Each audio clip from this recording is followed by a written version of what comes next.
She said you're looking for a MacBook Pro. She's looking to get a new computer, and she has a MacBook Pro. I was saying you might just want to buy her a used one off her. It's a 2010. I just don't have a charging cord. I just need to look at like what the stats are. Okay, so it should post live all of a sudden though. It froze as soon as I went live. I don't know if it's frozen. If it's actually frozen though. I'm under also broadcast. Maybe so like when it comes to the map, with the actual like big desktop, it's easier for me to go on there and edit videos to iMovie than it is to like try to figure out like who's a company. See, I understand like they're good for like digital stuff. There's certain software you can only get on that versus other things. Yeah, and plus like Photoshop and stuff runs easier, like faster on it and stuff. Shane is. Tell me if it. Ask.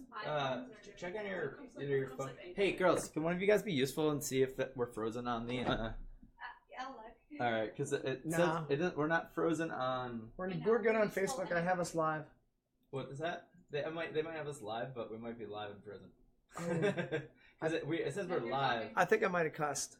Oops. I mean, it's behind. Sorry. It's behind, but it's not frozen. Correct. Okay. It's on here. Cool. Because for some reason, like, see how mine is. I can hear you talking. Yeah, mine's You can't hear us talking? Yep, I can. Oh, you can hear us talking. Okay, good. Okay. And you're gonna hear yourselves talking, so. You just said I think I might have cussed. It's delayed. Yeah, it's supposed to be. Yeah, delayed. so we can pause or mute if we make a mistake. Eventually, we can make it so there's like a dump button, so that if like somebody were to cut the Or and if then we're it deletes and constipated. it takes us 10 seconds and pops them out basically. It cuts it. Cool. Like an award show. What? Like an award show. Exactly. Yeah. All right. Well, welcome to our unofficial like way of saying that we're starting a show. So, I might be wait, unofficial. well, how come yours is loaded? Yours is nice and smooth. Because yours sucks, What the dude. heck? I'm gonna reload this, but I don't want it to end the Welcome, stream. Full Out Sport, Matt, Faherty, Justin Schneider. We are your experts today and every day. Number one in your lives, number one in your hearts, and number one reach here behind on you and hit Facebook that, Live. Turn that big light on again. That's the button. And guys, if you can you turn the volume down on that because it's actually you're picking it up on here as well. There we go. Yeah, this mic is ridiculously sensitive. So I can't see the chat feed, but you can. I'll put up mine on this this computer. No,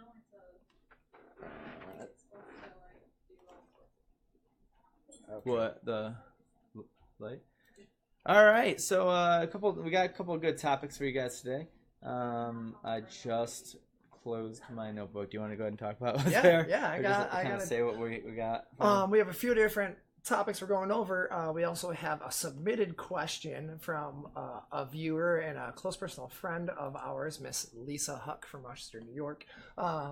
And we'll try to touch on each. Some of them correlate to each other, and we're going to try and go off of that and break it down for you. If anyone has any questions, just type it up in there. We'll try to keep up with the live feed. Yep. Number one, the lack of an off season and its harmful physical and physiological side effects, in addition to some possible ways to combat that. That's number one.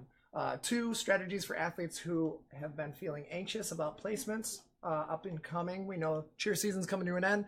Postseason events, Worlds right now, Summit next weekend. Good luck to everyone.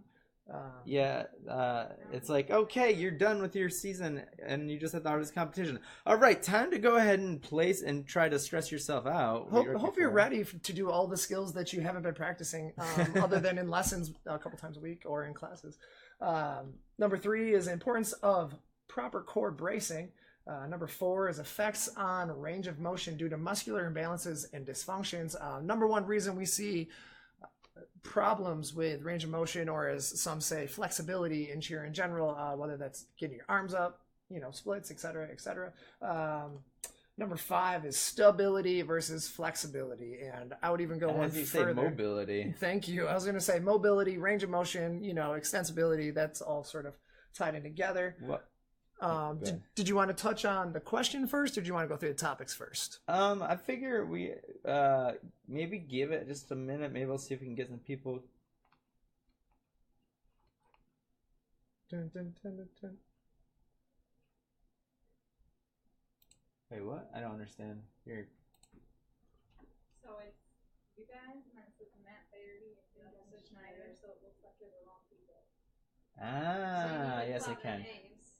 Yes, I can do that. Actually, wait. I'm okay. I see what you mean. Yeah. There you go. And see, when I put that in there, I just didn't do anything about that. Technical difficulties. Yeah. See, we're slowly. This is our second broadcast right now, and so we're. Yes, as of last week, we rented a microphone from Walmart, and now this week we are My favorite rental program. and by renting from Walmart, we mean buying it and then returning it. But It wasn't the microphone we wanted, and it didn't. Yeah, do no, what it we didn't. It didn't expected work. to, It did so, not you know. work the way that we wanted it to. Exactly. Just you to be know? clear, Yeah, we we prefer no don't- lawsuits from Walmart since we are in the state of Yes, Arkansas, where Walmart originated. If they want to sponsor us, though, I mean, we can give us free microphones. That'd be great. I would thoroughly enjoy that. That'd be nice. Feel free, sponsor us. You know, we'll post it, tag it. Thanks. That'd be great. Let's see. Hey, Cindy, could you do me a favor? Grab the little wireless dongle that is attached that gives your wireless keyboard its wireless ability, and then bring me it so I can actually. It's either the front or the back. It's the thing that's this big. For the headphone or I for know what it looks like. my headphone one is right there. No, not the giant one. That's It's the the headphone one. yeah. I know. I need that. Oh, that one? Yes, that one. The I tiny didn't know one. that was even there. That's what she said. No one's even on yet. I would say no one is tuned And I in also need the whatsoever. keyboard. That's kind of the whole point of the whole thing. Oh, I got the notification for the dongle, so that's good. Is anyone on viewing it? No. If you want, okay. Well, I need Other to share than this. my wife, but Yeah, awesome. So that's we one. got one viewer. that's sweet. No, Always fun. There's 3 people on it. Share. Oh, yeah. now there's 4. Okay. Sometimes. Hey, Roxy. Welcome, guys. Well, Roxy, just CCU mom. Pretty Share awesome. post. If you guys get on here, please go ahead and share the post. That would actually help us out a ton. Heck yes. We're trying to get a bunch of viewership going on here, and Share. Yep. Share with your friends. As we get a little bit of a audience coming on through here, we'll start hitting a couple of the good topics. But till then, I don't know. I know that we're gonna have a lot of people at Worlds. Not sure how everyone's teams are doing. You said your team's doing pretty well. Yeah, CCU, congrats. Lady Titans made day 2, so that's fantastic. I heard a few teams hit today, so that was great. Some good performances. I have no idea how the teams from my cheer gym went, and I couldn't even tell you the team names, to be honest. So that would be Cheer Force Arkansas. So best of no, luck. I know, yeah, Cheer Force, Arkansas, you know, yeah. that'd be good. Good luck if Give them a shout day out. 2 if you made it. So If not, great job. Great if not, yep, performance. you know what? Well, I think we should pick one of these and at least start going, and maybe that will attract viewership. Okay, yeah. Why not? I mean, what's the worst thing that happens? Yep, go for it. I'm just still. Well, since we are already on the topic of postseason events and the lack of an off season, we already touched on. Let's get going into that. So, I'd say one of the biggest reasons that we experience burnout. What are you doing? Get rid of that. I hear that, bro. I know. I'm turning it down. Anyways, lack of an off season is one of the biggest reasons for burnout in cheer. It is so necessary to have just as much rest and have that off season physiologically and neurologically, you know, that psychological rest and downtime. That's something I feel like in cheer, especially when busy season hits, that's something that we don't do enough of. And periodization and really mapping out your timelines for your cheer season, that's also something I think that isn't done enough. And the athletes' bodies and rehab side of it isn't taken into account enough. So especially youth athletes, when you start to get these overuse injuries from this long grueling season, and literally every year it is from June to May. You know, you'll get the couple of weeks here and there. We might get one over Christmas, but even then it's really hard because we know that's when comp season starts picking up, and that's right after state for a lot of states around the nation for high school. So they're double competing, they're going through that, and then, you know, they hit the hardest part of their high school season, and that leads straight into the hardest part or most busy part of their all-star season. So I usually see, I mean, personally, with my athletes, I see the most injuries, I'd say, after February start kicking in, whether it's strains, pulls, sprains. Yeah, actually this year, definitely. I've noticed a lot more injuries. Yeah, a couple times I've actually had after working with a lot of athletes for a number of years and being in the gym and trying to get the environment right, one of the best things that you can do is to have the tryout of the placement like program not be such a huge deal. I mean, I noticed that there's a lot of gyms that'll make it seem like it's this big thing, and all the kids are pushing themselves twice as hard as they need to. But really, truthfully, I mean, I don't know about all programs, but for the most part, 90% of the time, they already majority. Know it. Yeah, I'd say that a lot of times, at least for the kids that are already athletes, the coaches know where they're going to go. Mm-hmm. And that's also one of my biggest pet peeves about high school. You know, you have these kids and you have tryouts, and they need to get a tuck by this date. They need to get this. They need to get that.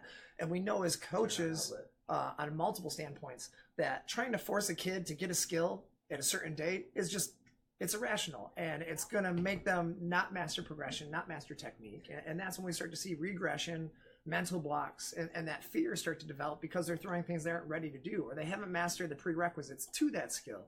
So one of my biggest pieces of advice to all programs, whether it's high school or all-star, I like to have not so much a tryout, but a placement. Exactly. And then after that, have a reevaluation.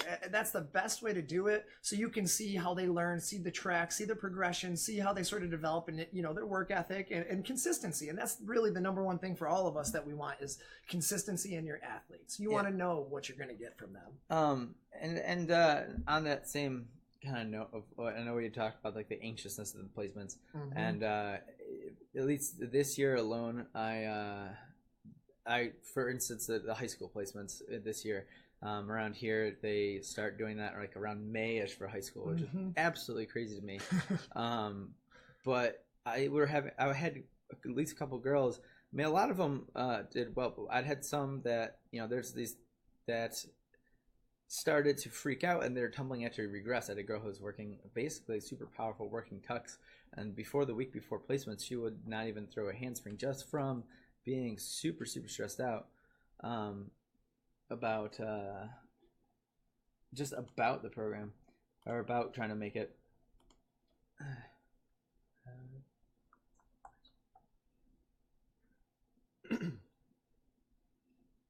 Next. I don't have it pulled up. What's up? What's the next one? Strength thought.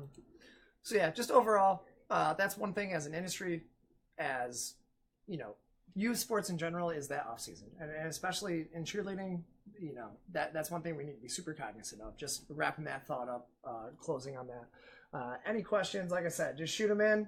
Go ahead and ask. We'd be happy to go more in depth with that. Number 2, our second topic for today, strategies for athletes who are maybe feeling anxious about placements coming up. And this, again, rolls right back into what we sort of touched on previously. You can lead this one because you already went into it a little bit. Yeah, so what I ended up doing is really trying to have the kids focus less on trying to get the new skills and work and master the skills that they have. Because cheer coaches, they're not going to look for just the hardest possible pass or skill that you can do. They're looking for cleanliness and safety. I know as tumbling instructors, the last thing we want to see is have someone try to do things that they're not ready for, have them do something that they end up busting, especially even if they're landing in their lesson, even if they're landing it during class. They get nervous. So think about it as a competition when they're at placements. And with the adrenaline, there's going to be the 3 kinds of people in the world. You're going to have the people who are either going to freeze and not be able to do it. You're going to have the people who are going to try it and bust, or you're going to have the people who are the adrenaline that actually just go and land it. And you don't want to be the one that busts. You don't want to be the one that is dying when you're doing it, or that just that freezes and won't do skills that that you can even have. That you have to begin with. True. Roxy just commented, parents constantly push their kids to progress faster, and it's an unreal expectation. Parents need to stop worrying about levels. Ridiculous. Yeah, and especially like age levels. They don't seem to understand the difference between what the age grids are for, and the age grids are there for the most part, for safety. I don't agree with all of them, especially the seniors being like 11 years old. Roxy said, work towards technique perfection. I can't stand parents constantly pushing kids and complaining about placements. Preach, girl. I wish I had like 40 love buttons for that one because I would press all of Wait, them you can multiple actually, times. I believe. Oh, just let me keep loving it and pin it. And yeah, I just want to give you a big heart, Roxy, because that's exactly it. I have so many parents that are concerned about what team they're going to be on instead of their kid being where they need to be. And yeah, exactly. It's like, how many years have we coached? You know, how many times have we been through this? How many athletes have we placed? And we know exactly where they are. We work with them every single day. And I think that they just need to trust us because wow, that's one way to do it, Matt. Well, it has to close. It just got physical up in here. Physical. I got to show his boss. You want to get your kid to get a level? Treat it like that. Exactly. Eat it. No, but honestly, I think that they forget athletes develop at different times. They start at different times, and I always sort of describe their journey as a race. And none of them have the same starting line and the same finishing line. So comparing them amidst their journey isn't fair, not only to the kid, but to other kids and yourself. You're just going to stress yourself out. And I think that letting them go at the time, at their own pace, at their own confidence level, at their own comfort level, that's going to allow them to really flourish. When you're forcing a kid and pushing them, that's when they burn out, they don't like it, and they don't enjoy it, and they get that apprehensive feeling. That actually brings up another good topic of the difference, and this is actually something I was going to put on and for another week, is the difference between chronological age and physiological age. Not all 10-year-olds are the same. Not all, all the kids are going to be different. Even if they're all the same age, they might not be the same biological age. Mm-hmm. You might have 10 different 10-year-olds, but some of them are, their bodies are maturing more rapidly. You're going to have those girls, especially around ages 11, 12. I start to see a ton of people who, a lot of girls who have, especially have mental blocks through back handsprings. And I see that with a lot of people who are more kinesthetic learners, because that is what's called Which the means peak. What for the layman? Sorry, what did I say? Kinesthetic. Kinesthetic. So who learn through touch and feel. Basically, who things have to feel right, who have to do it, Mm-hmm. And that's kind of me in a way. As I'm tumbling, if something feels funky, it's a no-go. He gets most of his feedback that way, and there's 7 different types of learning styles, and that's one of the big ones. But what I was gonna say is that right around between ages 11 and 13, girls that grow their most rapidly that they possibly can. What's called peak growth velocity, meaning that they are going to be growing more rapidly than ever since basically birth and the first few years of life. And the way that it goes is your body lengthens before it strengthens. So a lot of times, not only are all of a sudden they're trying to do this back handspring and they got these longer arms that their brain hasn't quite caught up with. Their brain is still processing as if their arm is so long and they have to jump at a certain angle. And then all of a sudden now they have this longer arm or these longer legs that they have to get over, and it's hard to get over. And if it feels funny to them, they all of a sudden start getting frustrated, and the frustration leads to it becomes this positive feedback cycle that's just like, they get frustrated about it, so they feel like they can't do it, so then they get even more, then they try it, and because they're tense and tight and because they're not letting themselves relax, or because they just haven't, their strength hasn't caught up with them, they feel like they can't do it, and it just continues and continues and continues until I see two ways that people come out of it. And unfortunately, the one way is that a lot of times people will either burn out and leave, or they become the strongest tumblers I know. Hey Jen, thanks for joining us. Hello. And that's also one of the biggest things that I see cause of, what do you want to call it, mental blocks. I like to call it a confidence issue. They lose confidence in their skill, which then brings doubt into their skill, and then that sort of creates an avalanche of inconsistency. And the way I describe it is your proprioception, or your ability to interpret your surroundings and how it feels and all the feedback from your body. Basically it changes. So like Matt had touched on, you're going to grow. So the way that you used to do a handspring no longer is the same. The physics are different. The biomechanics are different. How your body interprets that is different. And so the way to mitigate that and help break that down is, one, catching their muscle up with their bones. Their bones grow fast. Then you get those girls that look like they sprouted legs overnight, and then they aren't able to. They aren't got able it. to interpret it. Very nice, thank you. Fix, very good. And they aren't able to interpret. So then what you have to do is make sure they're mastering fundamentals. That is one of the most important things that I will say and sound like a broken record. And I don't care. You can start the track over, go for it, put it on repeat because I'm going to say it again. Fundamentals are the most important thing for you. Along with conditioning, I consider that a fundamental. But Yeah, you that's know. exactly what I end up doing with girls that have these issues. It's exactly, you go back from the fundamentals and have them go from the ground up. And right now, I currently on the TV just realized that I have last week's broadcast going. So I'm not actually saying us live. I'm saying us live from last week. Yeah, you Ah, man. You shared last week's? Well, apparently I didn't. Bro! All right. Well, you know what? We'll go ahead and fix that for real quick. Yeah, go ahead and technical difference. It's a learning curve.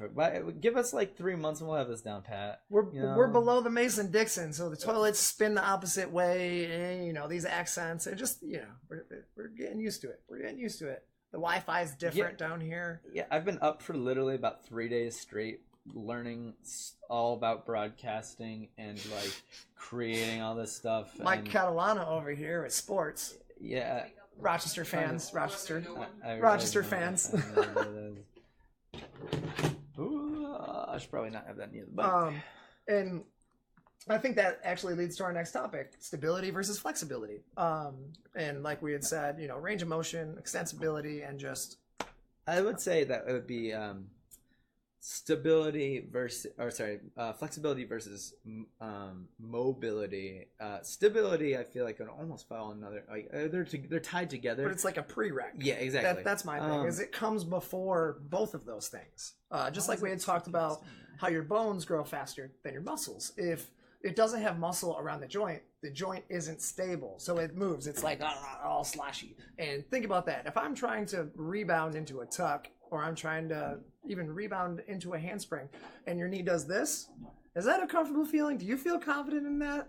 I don't. I mean, and you could ask thousands and thousands of girls' ACLs how they feel about that as well. Just saying. So you need to get that stability and train the muscles to stretch, increase extensibility. That's the ability for it to extend. Now, ready? Yeah? Are we working? Is it going? Yeah, the Chromecast sometimes like to not change. It's like, I'm just gonna keep playing whatever I'm playing. It's stubborn. Those stubborn Google Chromecasts. Google and your stubbornness. I was just talking about how catching the muscle up around the joint helps to stabilize the joint, and then train that muscle to be flexible. That's especially important for the shoulders.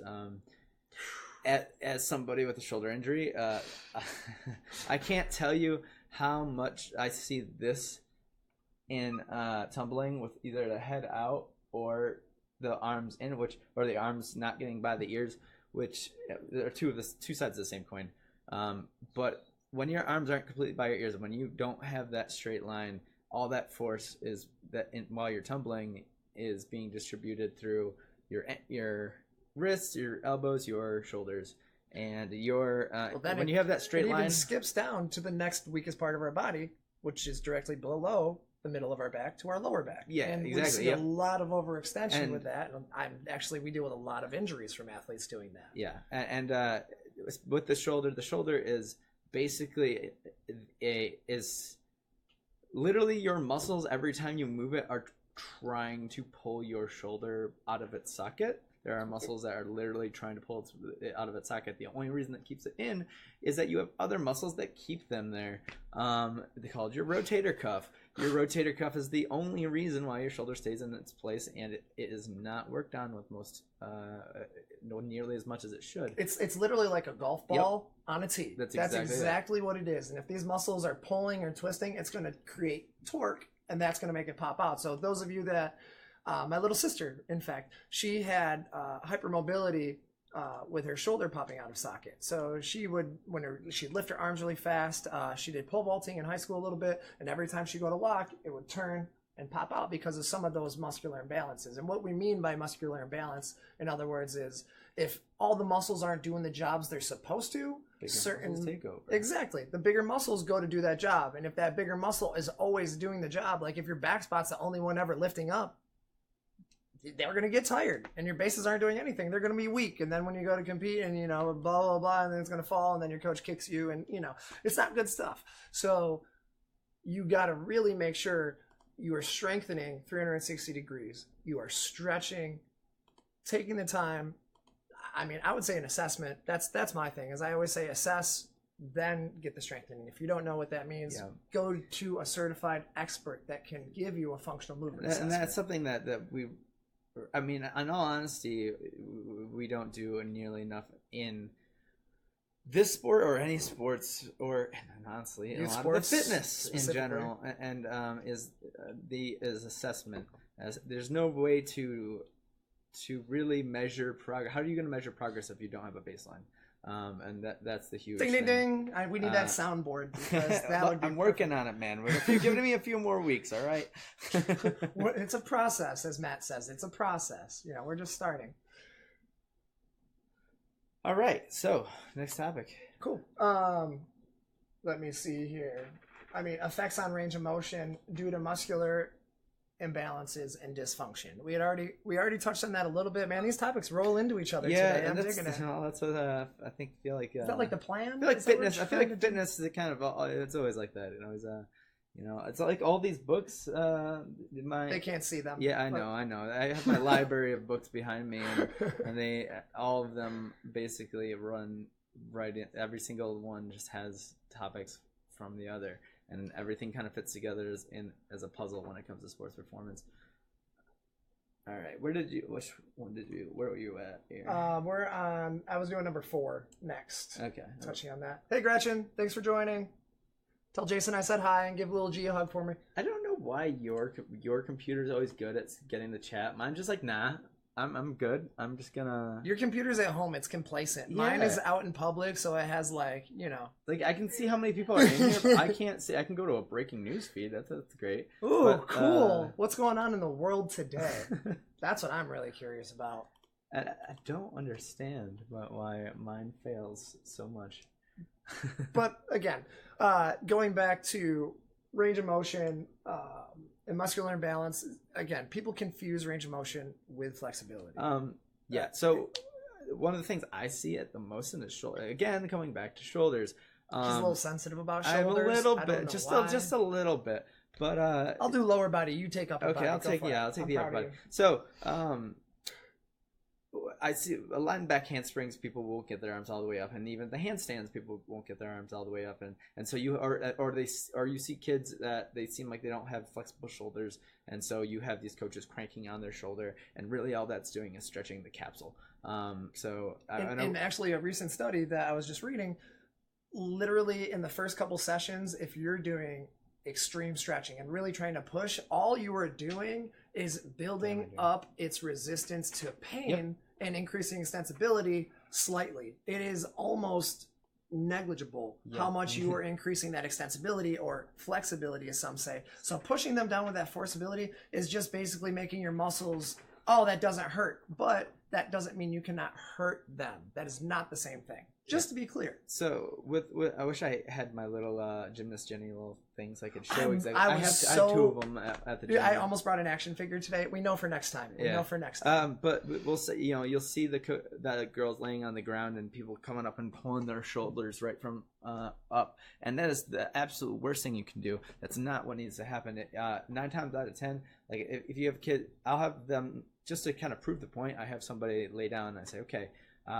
I want you to lift your shoulder up as much as you can off the ground, and they can maybe get like this far off the floor, and then I just gently just kind of raise it until it gets to its end range and to that end field, not pulling and stretching, but just going and just kind of lifting till they get to a point where I feel that barrier where they can't where the capsule stops, where the space in the joint stops, and really what that shows is that it's not that the kid isn't flexible, it's that they don't have the control, the active flexibility, the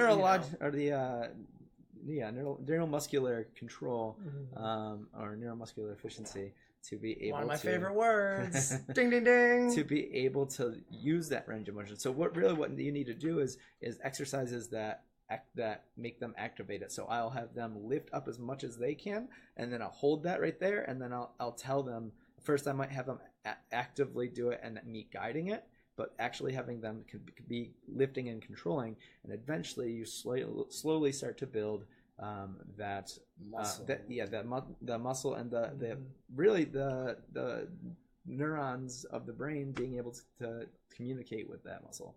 And we actually had a question. So, can you increase range of motion?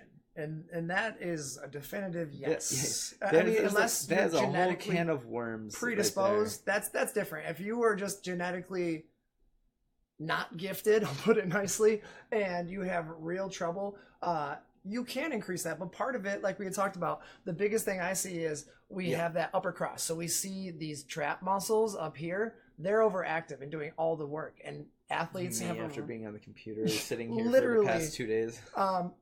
Pop quiz, fun word. One of our focus words: sedentary, sitting down all day. A sedentary lifestyle is what 99% of the public have right now. We sit at desks. We sit when we drive. We sit when we read. We sit at our computer. We sit in text. We sit in FaceTime. You get the point. The kids get in school all day, which they'll literally what's their day getting? They wake up, they go, they sit, they eat some breakfast, they go, sit on the bus, go to school, sit at the school, get back home, they go or sit on the bus, get back home, get in the car, go to cheer practice, and we expect them to be able to fire to be able to be in an extended position in their hips, and it's just that's not happening. And then literally and you can see it because the athlete will come in and you'll be like, okay, well, arms above your head, arms above their head. And I got it. And then I like the twerk tape, as I like to call it. Yeah. Butt out, arch, super arch in your lower back. It actually, part of it is strength. Part of it is your ability to have scapular retraction, control, and retract all the way back and have that strength to be able to control that. So your shoulder blades are in a neutral position. If ready, magic. Check out this magic. If I go here, try and push my arm up. Push it. Doesn't go anywhere. Now, as soon as I retract my shoulder blades. Yep. I forgot this. Magic, and I swear I did not fake that. Yeah. That's true. Try it at home. I just was reading a study, or actually doing that my continuing education credits. I can't remember exactly what the percentage was, but for the first about 30 or 40 degrees of moving your arm up, it's actually the muscles that surround the humeral head, the top of the shoulder or the top of the arm bone right here. Mm-hmm. The rest of it. It's in the scapula. The scapula, I think it's like a 2-to-1 ratio of how much the scapula does to how much the shoulder actually does. I'm just dancing, don't mind me. I'm doing some scapular control. We didn't get the Jam and Salmon song going on. So. Oh, we got it at some point. Maybe at some point, yeah. I tried getting the feed to work. It just was not happening right now. That's okay. That's okay. I love the delay of you dancing. That's me too. It's pretty fantastic. Importance of core bracing. Now, let's start with the definition here. There's a misconception about what your core is. You aren't an apple. It isn't just the middle right here. It's not your abs. Your abs, and I'll do an estimate, but your abs do about 3% of your overall athletic control. Yep. And that might even be a little bit high. Your abdominals, so when we talk about abs, the rectus abdominis, boom, boom, boom, boom, boom. What is its job? Its job is to flex the spine. When do we want to really do this? Not often. Not often. Sorry, you're pointing to something that we can't read from here. I know. Justin, will you show Leighton what you did? Yes, ma'am. I promise you. Done. And honestly, there's a couple little exercises I like in our warm up. I call them funky chickens. I do. You can, and I put this in our dynamic warm up. You can either touch your elbows to your hips. I sometimes will have them grab their elbows. Yeah, Matt can't. Jealous. Sorry, Matt can't do that. Sometimes I'll have them, actually, if you can get back here, and I like to do squares with their shoulder blades. So think about the points being the arrows. I go together, up, apart, down. I like that. But when I do that, you notice how I didn't brace my belly, so my back arched, and that's what you'll see a lot of kids do. So instead, core bracing. If all of this is neutral and always engaged, this is where all of our movements start from. So instead, go here. I'm going to brace this, draw my ribs in, and I'm going to squeeze my glutes right here. I'm going to squeeze those babies and then do those same things. If you can get that activation, what chicken fog? Funky chicken right there. Bagonk. So if you start to do that, not only do you start to increase your neuromuscular efficiency, you also are going to increase the control and mobility. See, shoulder mobility, see how that all ties in? Magic. Yeah. Some other exercises, let's say if you're doing a individual lesson or even things that you could do at home. Would one of you guys go hand me that bag over there? That's right behind you on the hook. We have some lovely helpers in the back. We appreciate our Cindy, crew. Grab my, They're fantastic. my TRX, my old Walmart TRX from the door. And we actually have a guest today from New York. She came to view our live stream today. So hi, Shy, all the way from New York today. So we appreciate you coming down to visit and watch us. And, here's one of the bands that I like to use just for scapular traction. And yes, it's coming right into here. And you can do these scapular presses on the ground, on the ground as well. But as a way of just kind of regressing it, I'll take it here. You want the shoulder blades. There you go. Well, I was trying to show where the arm should be. Yeah, I know. So put it around the back and press. Okay, yes, it does work.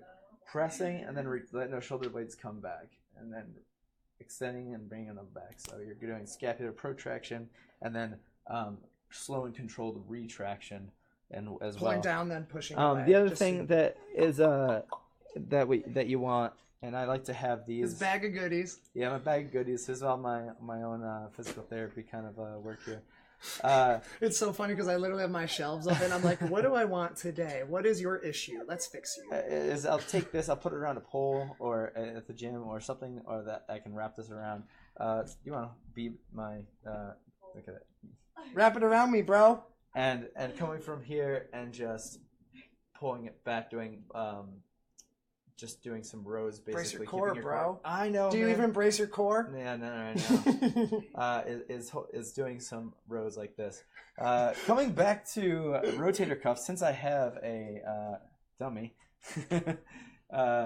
is actually some good exercises, internal rotations and external rotations using these resistance bands. TheraBand, I love them. They are not cheap, but they haven't sponsored us yet. They haven't sponsored us yet, but if anyone we're knows working on it. Give us a shout. Yeah. So if any of you guys work at TheraBand, we love you. Go ahead and give us some one of my bands. favorites for rotator cuff, scapular control, and building up those muscles to support the back of our shoulder. Kettlebell. Take that baby. And where's the little hand grip? We'll say here. Round part here. Keep it up just like that. Now, if you're going to be like this, you want that scapular neutrality. Not neutrality, scapular neutrality. We want neutrality as well. So if you want us Please? to continue to be able to make this show without having to pay our ISP to be on a fast lane, go ahead and contact your.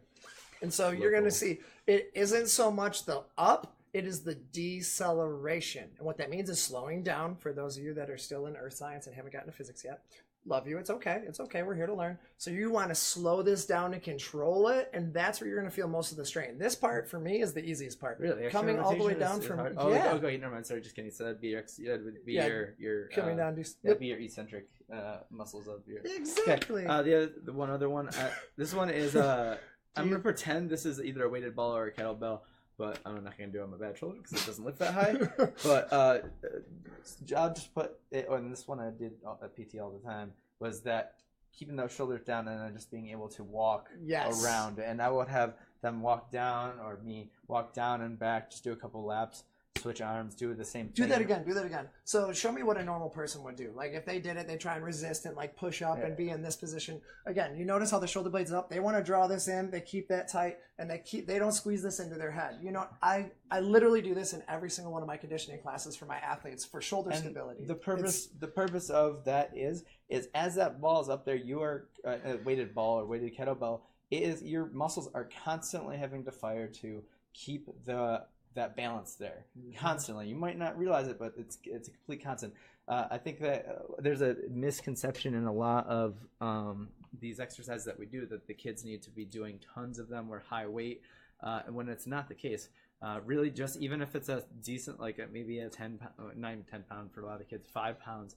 I have a little 5 pound weighted ball that I'll use all the time, and the kids, they're like, "Oh my god, this is so heavy," and I'm like, Well, I like the medicine balls too because they're big and they're sort of. It's really hard to stabilize. Yeah. And Yeah, I don't. The only reason I don't have to do that is most of their hands are small and the medicine balls are Yeah, big. that's And the they end up hard part. They That's drop the it hard on their head. You know, they're like, "Whoa, what am I doing again? they've What's my had name?" they've had plenty of head trauma from earlier in life, so it's fine. It's fine. You wouldn't even notice a difference. Some of my younger ones, some of the girls, like one of my lessons today, she's working doubles, front fulls, super strong, super talented athlete. She can actually hold a 20-pound kettlebell, walk all the way down the mat, all the way back with perfect technique. And what I mean by perfect technique, I put that in quotations because obviously there's no such thing as perfection aside from Matt and I and our wonderful women in our life. So thank you for them for being patient. But no, in all seriousness, with neutral core positioning and engagement. So it's not so much worried about how much weight you can lift, but it's how much weight you can hold without breaking posture. Without breaking form. Period. Posture is the most important indicator for physical ability for youth athletes. And we have some people in the audience trying this right now, and they're like, and so when they do it, remember, you're going to feel like you need to push it. If you have to do that, go down in weight and let your shoulder come down and let that scapula be neutral. Yeah, and try and squeeze it here. You don't have to pull it into your head. Try to keep it straight up. Let's see. What do we got here? What is the next one? Do we have any questions on the audience right now? No, I'm not. I've been covering all those and Okay. and watching that, so I got you. I've been paying attention to that. Hey, Vicky Strong, thanks for joining us. Appreciate you. Effects on that, importance of core bracing. We've kind of touched on the core bracing already. And I know that a lot of people are confused when they say bracing. My favorite way of having the kids, just teaching it to them, have them lay on the ground and have them lay on the ground. I wish we pretend this is ground. Yes. So on the ground, and then telling them pull their belly button to the ground, or even you'll notice that if you have the kids laying on the ground, they put their arms up every single time. Well, 9 times out of 10, you'll see that these you'll be able to slide their hand underneath their back. You don't want that. That means that there's some muscles that are actually tight in there. So you cue them to get their belly button to their back. Now, there's a way of actually telling. Some kids do have shoulder muscles that are tight. Usually, that's these lats right in here. And there's a way to actually test for that. And that if they cannot, so let's say they can get there's a fan there. If for some reason you see that you can get in there. If they can't figure out how to get that core engaged, take your arms, take that out of the equation. Put their arms down. If they can now do it, now that shows you that their lats are the culprit, and that you need to do some corrective exercise. Foam rolling the lats. Get a foam roller. Get a foam roller. Get a foam roller. Do you wish they would make and maybe we can maybe we should talk about this off air. So off air. Let's not give away all of our not give our ideas. secrets, But I just have noticed that some of the munchkins have a hard time doing lats with the huge foam rollers. Dude, you spelled my name wrong too. And by the way, my name on the screen is Schnei. Matt is the best with spelling. You know what? All right. What'd you copy it from? Ineptspellers.com? Okay, well, usually my yes. In another way that I say for my itty bitties,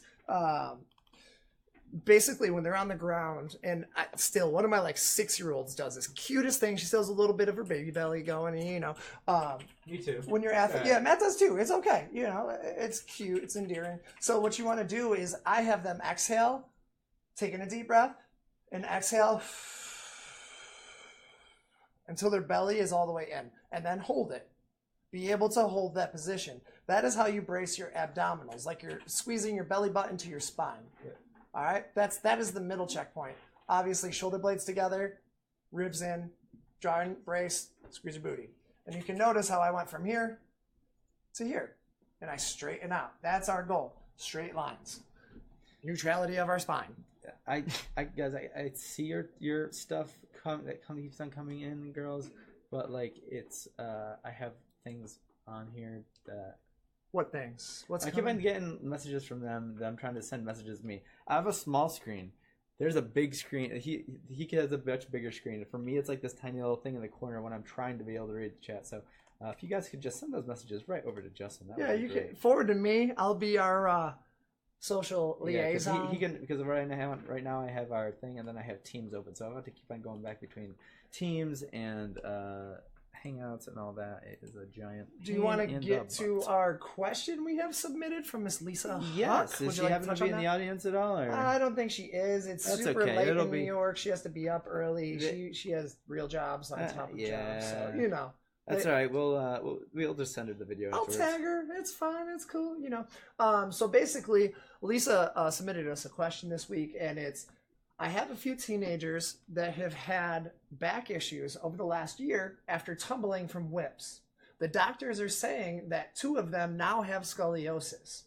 Is it incorrect tumbling sets, flexibility, or core conditioning that could cause this issue? And it's actually a multi-part question, so we'll address this one and then we'll go into the next part of the question. Okay. So, what's that? Oh, We have an inside source here in the audience. Yeah. I don't. I mean, I would have to look up a bit on the actual condition of scoliosis, but I do not believe that is a causal factor. It would be now back pain. It might exacerbate the symptoms of it. That's it. But I do That's not it. believe that it is a causation. I see a lot of athletes with this, and it's, how do you go into a running handspring? What do? You do a round off naturally. I mean, on top of the run, yeah. I mean, No, I was but- going to make fun of all the people who have to like run backwards into their standing tumbling. And you think about that round off, and if your core isn't developed, or say you don't rehab your body or do corrective exercise, and you aren't stretching those muscles out, you're only strengthening one side of your body. One side of your body is getting extra reps. One side of your core, and your lateral core is getting stronger than the other side. So naturally right there, I have a couple girls like this that the muscles develop stronger, and when they tighten, it starts to pull that spine out of alignment. That's why when you roll out your back, you stretch it, it pops, it cracks, it sort of goes back into alignment like a chiropractor, all the above. If those core muscles are not developed fully, and then I see this in twisting. I have a lady that works for the All-Star Federation. Her daughter started twisting at a very early age before her core and her back stabilizers, her vertebral stabilizers, weren't fully developed and strengthened. It actually caused scoliosis, which created muscular imbalances, which led all the way up into her brain, which actually caused her to have debilitating migraines. And so she was having these terrible, terrible migraines. Literally, she couldn't walk, she couldn't talk, she couldn't think. And from that, they thought she had something wrong with her brain. She thought something was wrong with her. Come to find out, it was the bending of the spine from that premature twisting, which then was leading to further muscular imbalances, and it just it keeps exacerbating itself as you're doing that. Just from a quick look here, like I was saying, it's gonna exacerbate. I would be willing to bet that the scoliosis was already there, but that because of doing these reps, especially in whips, a lot of times the people are doing whips way before they should, because I mean, from a personal, like when I would learn them, if you don't do it right, they jam your back. They are not fun. If you're not engaged to this core, all that force is not going properly, and your back and everything's landing funky. So I'm willing to bet that just landing repetitively like that caused pain in the back, which then caused, which led to them going to the doctor and realizing that, and then them analyzing it and seeing, oh, you also have scoliosis. Now, we are not doctors, just saying. We are certified trainers, we are movement specialists, corrective specialists. Go to a doctor if you have this pain. If you have pain, yes, exactly. We are here for advice. We are here to help field your questions and give you the expertise on the research and everything that is out there right now. Go to a doctor. Just as our general disclaimer, there's that. Just want to get that out there. We do not.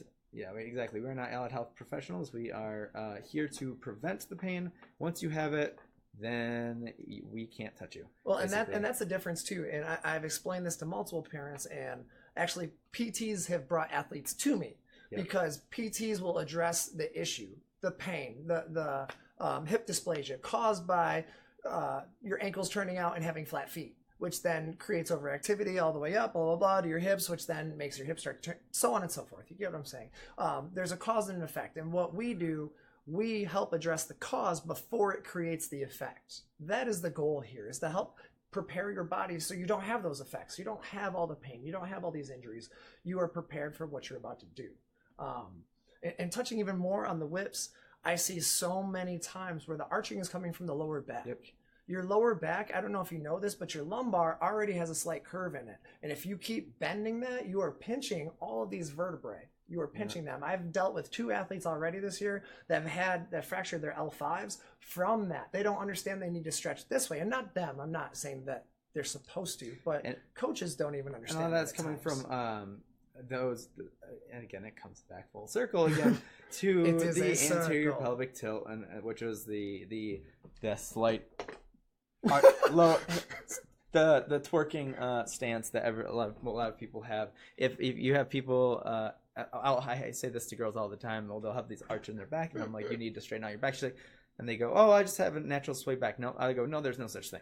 Sorry, it's not a sway back that you have naturally. It's called a muscular imbalance, and it's going to cause an injury at a certain point. Period. Our bodies and movement is all about equilibrium. And those of you that don't know what that means, it's evening out each side, essentially. It's doing equal amounts of work. Essentially, every single one of our muscular systems, it's a pulley. So while one contracts, the other one controlled does a release.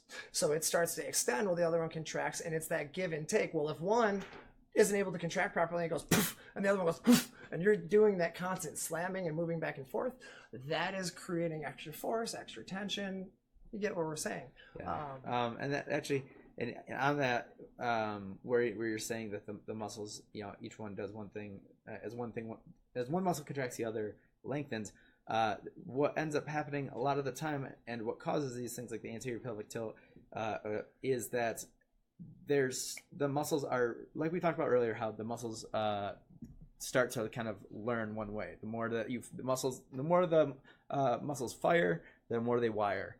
So in other words, the more that active they are, they start to inhibit those other muscles, and then they prevent them from working. Yeah, the other muscles aren't just kind of turn off. They kind of are. They're not getting that signal to be able to do their function, especially in the hip. So glute exercises is something that we do. The posterior chain is something that's not worked on. Body. Yeah.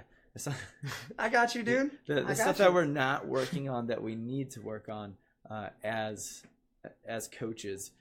Things like glute bridges, which are when you're lying on your back, arms to the side, feet about hip width apart, squeezing the glutes, lifting them up, but also engaging the core at the same time. That is the key. That is the key to all of that. Is back to that neutral core, engaging of the core, making sure it's in a straight line. And I like to ask the girls where they feel it burning. If they're not staying in their glutes, are they staying in their hamstrings? So you need to play around with their feet a little bit. You need to either move them. I can't remember if glutes or if hamstrings are further or closer off the top of my head without looking at it. Well, another one too is I'll see that a lot of times is they need to roll out their hips. Yeah. They need to roll out those hip flexors. They need to help lengthen those muscles. And when we say roll out, we're talking about foam rolling. Foam rolling.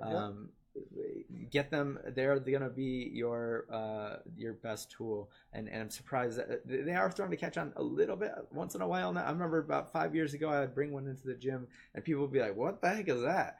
And now I'm starting to see at least maybe 1 or 2 in gyms here and there, but nobody really knows what it's for or use it. I think that CrossFit kind of brought that into the forefront a little bit. There's a lot they brought also to the forefront. Is that the one where they throw it over their heads as the foam? No, is that the one where they do this with? Yeah. I'm just kidding, CrossFitters. I'm sorry. Just kidding. But you do move in only one plane of movement. Just saying.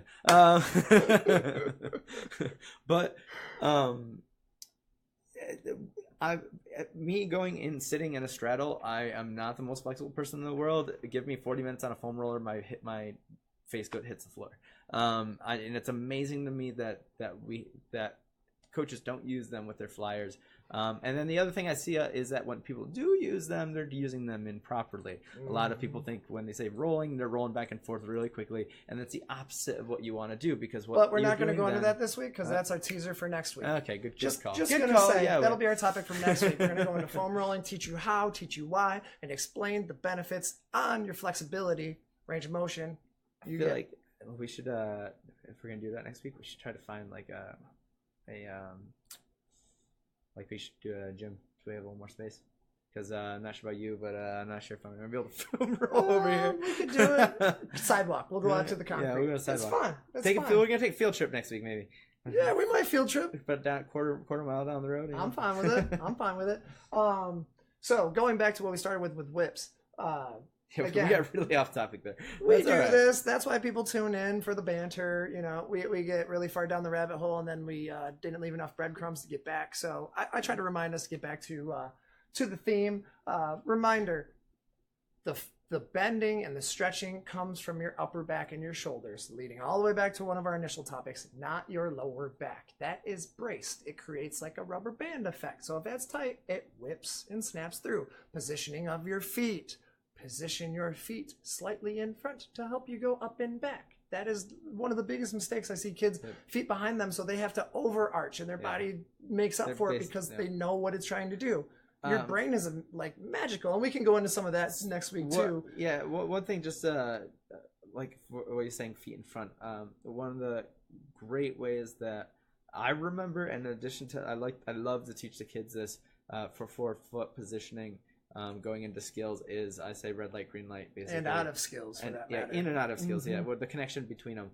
Red light, green light. At least going backwards. Green light, I like to tell them, is green means go. If you put your feet in front of you, that is green light. You go back faster. Red light means stop. If your feet are behind you, coming out of a back handspring or run off, you are going to stop going backwards and change direction. Whether that be, well, and that includes hips too. So if we say feet in front, that means your hips are your slightly behind. your body in line. Just saying. I want to reiterate that because we know not everyone knows exactly what we're talking about. Yeah, so we don't want feet behind it. That's what I picture in my head, like one of those guys in front of the car dealership with their feet in front of them, but like one arm's here, and not like that. We're talking about slight arches, hollows, and we can go through. I'd say 7 shapes. Again, that'll be for another show. Let's see here, and there's one more question. Yeah, one more question that we'll touch on. I think that's about it for whips. Is tumbling at a younger age causing the stress on tumbling, or is causing stress on the spine? Let's see. I can't see part of that. I'll give you the short answer, and that is. Here we go. And should children be even older than 5 to learn so many tumbling motions, considering the stress it adds to the spine? Short answer, yes. Tumbling at a repetitive stress at a young age is going to cause damaging effects. We specialize way too early in sports in the U.S. Unfortunately, the U.S. is probably about 15 years behind in youth sports. We go up to our friends to the north, and they have a national program called long-term athlete development, which is basically the idea of these different phases of sports, and not specializing in a single sport until they start to get into actually almost into their teens. That they have different phases where it's learn to train to train, train to win, so on, along so those forth. lines. Mm-hmm. Basically there's these different phases, and it's something that we in tumbling, in cheer and gymnastics, we're putting our kids into doing repetitive things over and over and over again, and putting strain on their body, way more repetitions than are even that are recommended by virtually every research that's out there. Unfortunately,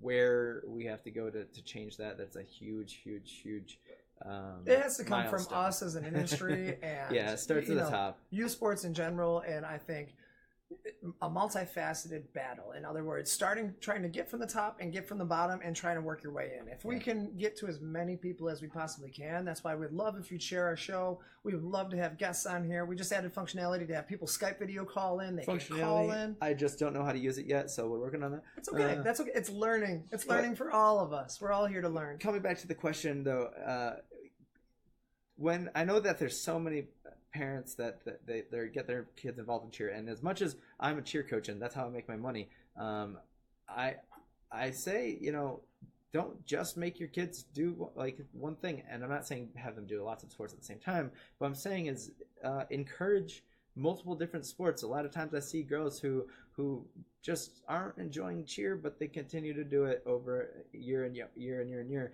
And really, maybe if they went and played lacrosse or soccer, they would be an excellent player there, and so there's no real reason to I mean, gymnastics, learning how to do these movements, and gymnastics and cheer thank you, Roxy, see you next week, is will help with all other sports, and by all means getting them involved in it, but there's such an emphasis on winning nowadays, especially as they're starting to get into like all these competitions at like mini and tiny. For me, the fact that there is even a tiny competitive division, which they are, it seems like they changed now. I think there's a couple options now, but they're still tiny competitive. After they started changing things like every other week at USASF, I'm like, I'm not following what you're doing anymore. I am going to go ahead and teach based on evidence-based practice and not just what you tell me. Well, and that's why, like, honestly, one thing earlier, you had said that the youth industry in general, youth sports, is about 15 years behind here in America. The cheer industry is about another 15 years behind that. Sorry, cheer, it's just a fact. It is the reason we make massive changes to our rubrics every single year. Every single week. I think, this is a reason why judges have no idea what's going on. And it's so hard to monitor and get consistency across the board. And, we're trying to combat that. And I still, to this day, I'm going to be the biggest advocate for double technique, reduced difficulty. Yep. Double technique, reduced difficulty. That is going to increase mastery. That's going to increase technique. That's going to increase longevity in our sport. Like that's my biggest thing is if you really push people to do it right, to help you win. Oh, let's get our light back on. Yep. I don't look so pretty. Oh, there we go. Cool. Sweet. And reduce the difficulty, increase technique, and also dang it, I just lost my train of thought. No, there's one of the things to say was that for judging wise, code of points. Shay has been advocating forever for code of points. I'm right there with him. Coming from the gymnastics background, that is it. Yeah, like if you, we could have a special guest over here if she wants to wander over. Might have a feline jump in. So as long as she doesn't jump up here like she did earlier, she just attack the microphone. She wanted to make a cameo, so it's fine. It's fine. But yeah, making it so that there are certain skills that kids have to master. I would love it if kids had to, like in gymnastics, had to compete a year at every single level before they can move on. I would love to have twice as many levels as we do right now because we jam way too much into, especially like level 4. Level 4 and level 3 are like just so between once you hit 3 to 5. It gets so crazy. Like madness. What level 4? They want layouts, punch throughs, whips, and all these skills that you want front handspring, front tuck, step out, round off, whip, layout, step out. When you can do a punch front, stick, power hurdle, aerial, power hurdle, round off, handspring, tuck. Yeah, what? Even standing. Thank God they changed standing. They took layouts from standing. Now it's standing series to tuck, where it was standing series handspring, standing series to back pike, which is basically what Shane, what double technique. Half difficulty. 2 to 1 ratio. Preach. Yes, please. 2 to 1. Yes. Oh, that is going in like the code of amendments that we need chiseled in stone. Please, cheer gods. Let's get this done. The cheer 10 commandments, the wife said. I agree. That would be fantastic. But that is our biggest issue. If we really want to solve the issue of making our sport cheaper, increasing participation, increasing longevity, and making our kids consistent, it starts with that rubric. It starts with judging. It starts with winning. Because right now there are people that are pushing techniques and methodologies and skills, and the ways to get to it in the wrong way to win. And they're getting these 8-year-olds, they're pushing way too fast, way too hard. Can you get an 8-year-old to do a full? Yes. Should you? No. just to be honest, like, I mean, there are some extremely talented kids, and if they have the form of that and they're 8 years old, so why are you keeping them in cheer? Send them to gymnastics. TNT, I've literally had kids, like younger kids that have come to me, and they're like, I would have like a bar, and I would just do, just pull over strength stuff, just to keep, like I said, just keep them doing other movements. I had a 3-year-old that did like a pullover, and I was like, hey, I love your working with your athlete. I am clearly a cheer coach, but if you want them to succeed, seriously, go over to the gymnastics area now, because this kid's gonna go crazy. Like, she's gonna be. But again, that comes back to Title IX, opportunity for gymnasts, the ability to go to college and compete with that, and it. Yep. Oh, that's a whole different. That's a whole other ballpark. Yeah. Oh. So what about kids who end up being youth level 5 at like 8? So someone from the audience just asked, what about kids that are youth level 5? Then I can almost guarantee you that they're going to be quit, and they're not going to either going to be broken, or they're going to quit by age 15. Or you will see what we see with a lot of athletes. They get on a senior level team. They get on a senior 5 team when the age was 12. They're on that for 2 years, and then you'll see their sophomore, junior, senior year. They don't want to cheer, or they're more concerned with boys or track or whatever, which is great for them. But if we wanted to increase, the longevity in the sport, and you don't see people who unfortunately, we get these level 5 kids. They get to 9 times out of 10 kids get to level 5, and then they become complacent once they get their skills. They're not training nearly as hard because there's nothing to get. They max out these things, and they're just like, okay, well, I've already gone to Worlds, whatever. Like, there's nowhere to go once you hit the top. You've been to the Worlds 5 times, 6 times. Should kids be doing multiple sports and not just specializing? Yes, exactly. That's what long-term athlete development basically boils down to. The only thing that I wanted to clear up with that is that when we say multiple sports, I'm saying these kids should be trying different sports, not all at the same time, because that comes down. Well, I have some girls training around here that they were doing track, and then they finished their track, and they come to or then they had cheer practice, and then they come to tumbling, and they're dead. And I'm like, well, that's just way too much load, way too much, load on the body, quantity of exercise. When you look at the volume, that's the right word. There we go. Thank you. Training volume. And it needs to be a lesson. Yeah. There are guidelines, and the younger they are, the less volume they should have. As we know, contingent. There are specialty. There are special cases, whatever. But as a rule of thumb, the younger they are, the lower the volume that they should have on their bodies, because they're trying to develop. And like we said, all that extra stress is detrimental to them. And unfortunately, now that stuff that's coming out, like with USA Gymnastics, for example, a lot of the spotlight has been on them now because of a lot of the Larry Nassar stuff. But what's happened with not just that is that there's a lot of stuff that's come to light, like basically the fact that Wendy, kids either and Ivan and Travis, thanks for joining us. Kids are either they are broken, or they make it, and it's like then nobody cares. If they're the ones that are broken, they get dropped, right? No one cares about them anymore. Yep, and they move on. And that's unfortunately, I heard that, at even some of the local gyms that we had in Rochester, I won't mention any specific ones. Good choice. But it's mostly because I can never remember the difference between a couple of them. They're both acronyms, and I'm like, I don't remember. Semantics. Keep going. But anyways, like, they would have kids basically that it's exactly that was what had happened. The kids would either break themselves, and they would start getting spine fractures from doing Yuchenkos up onto the vault, or gymnastic skill for those that round off basically onto a springboard back handspring off of the vault table.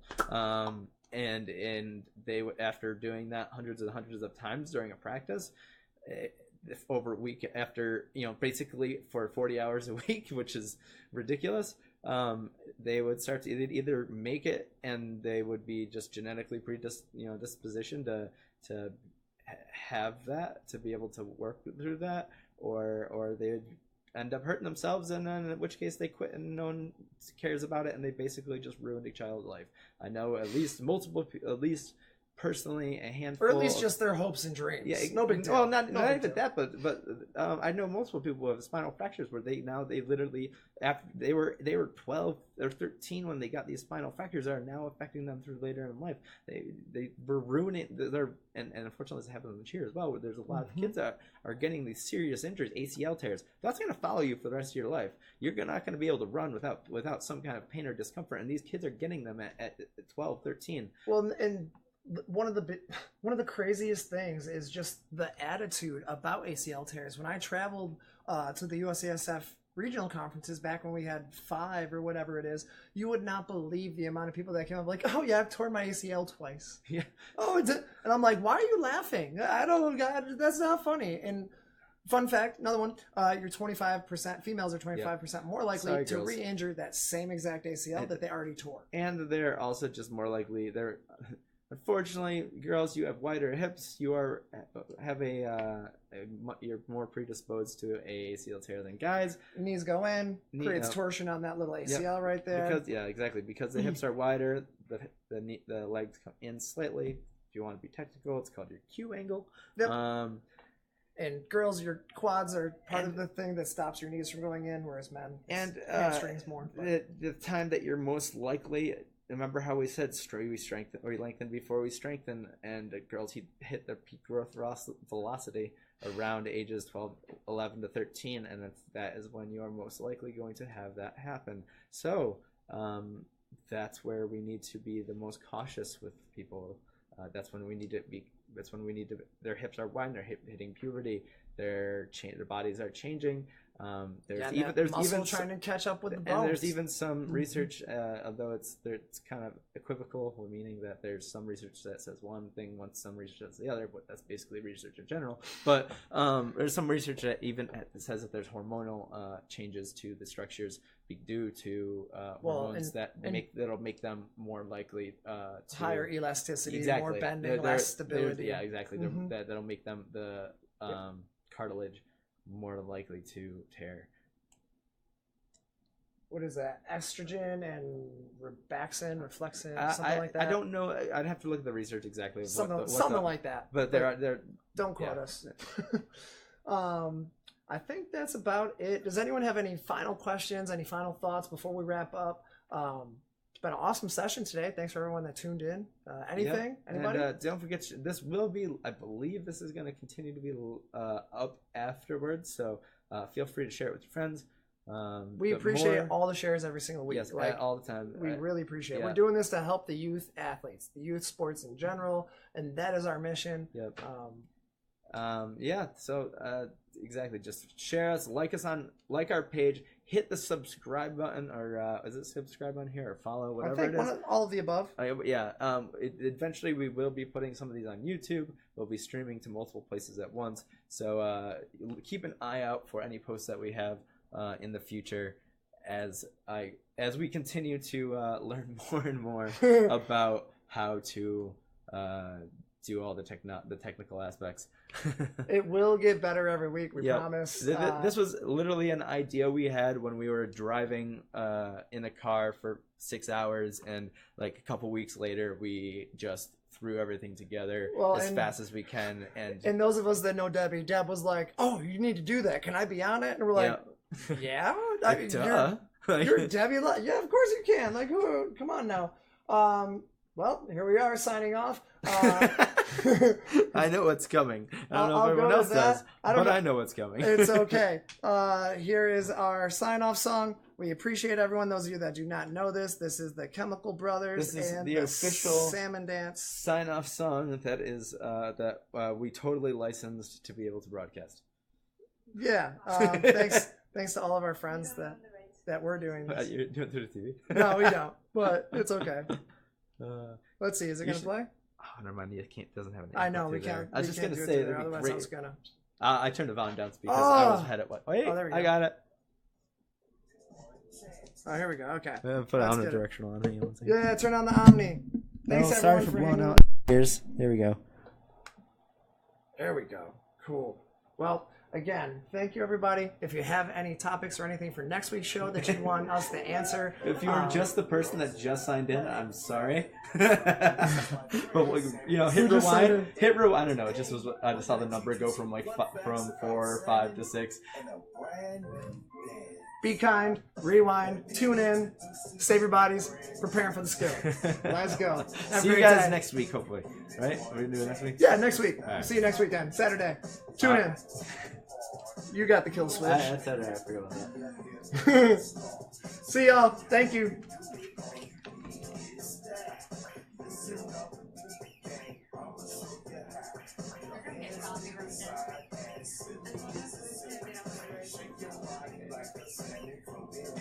I'll just let it play I us think out. you have to like give credit. I just turned off the sound and I'm gonna still let it play it out. Is it done? What? Is it done? It's the screen's off, everything else is live. I'm gonna let it play us out. Yeah, I'll turn off our microphone. Oh, never mind. The microphone is playing that right there.